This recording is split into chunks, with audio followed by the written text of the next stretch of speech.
The Great Fire of London is one of those historical events that everyone thinks they know about.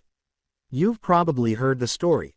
It started in a bakery, it burned down most of London, and it changed the city forever. But here's the thing.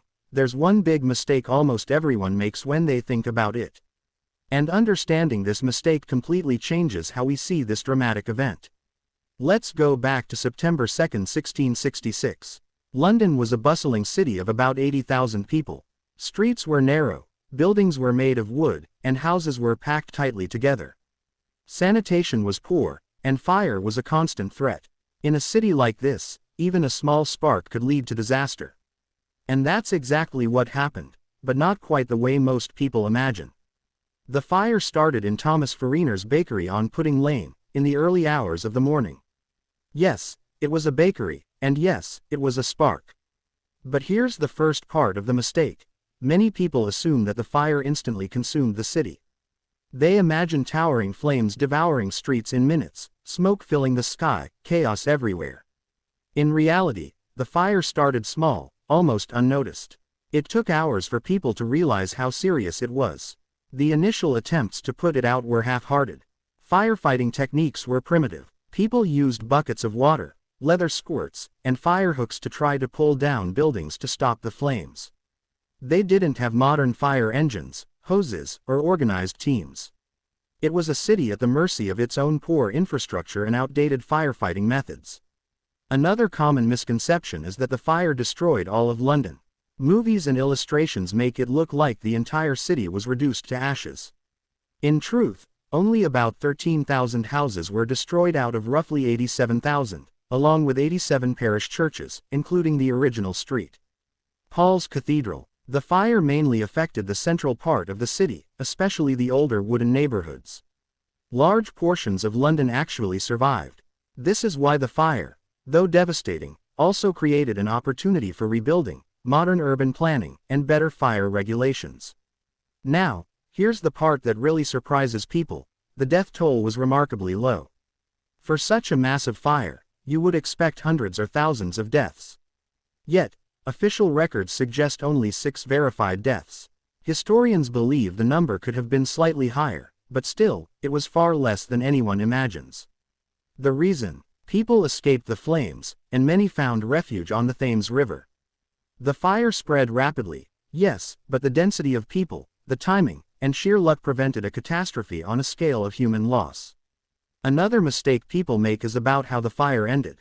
Some think it was stopped by rain or heroic firefighting. In reality, the fire burned for 3 days and finally came under control because the wind died down and some buildings had been deliberately demolished to create fire breaks. Authorities had begun to tear down houses ahead of the flames, which helped prevent the spread. In other words, human action and natural factors combined to finally halt the inferno. The social impact of the fire was huge. Thousands were left homeless, many businesses were destroyed, and the economy suffered. But it also led to reforms that reshaped London. Sir Christopher Wren was commissioned to redesign the city, including the iconic St. Paul's Cathedral we know today. Streets were widened, building materials changed from wood to brick and stone, and fire safety regulations were implemented. In many ways, the fire set the stage for modern London. Now, let's circle back to the mistake. The mistake isn't about the cause. Everyone knows it started in a bakery. It's not about the destruction. Yes, it was devastating. The mistake is this.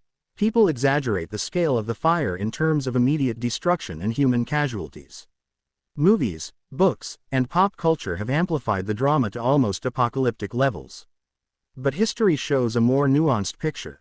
A disaster that was massive yet limited, deadly yet surprisingly low in fatalities, destructive yet paving the way for rebuilding and modernization. Understanding this changes the way we see historical events. It reminds us that history is often simplified, dramatized, or misunderstood. People love a story with clear heroes, villains, and extreme outcomes. But reality is often more complex.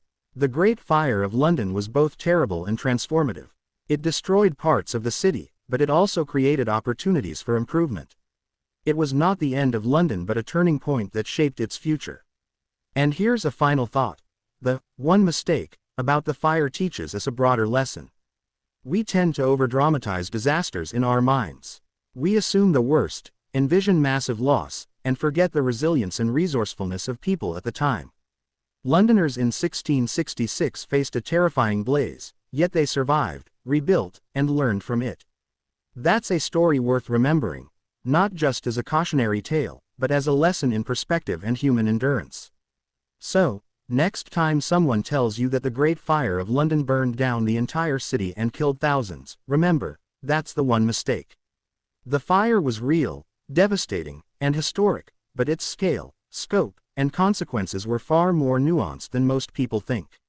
It's a reminder to question assumptions, look at history critically, and appreciate the complexities behind dramatic events. In conclusion, the Great Fire of London is a fascinating event for anyone interested in history, urban development, or human resilience.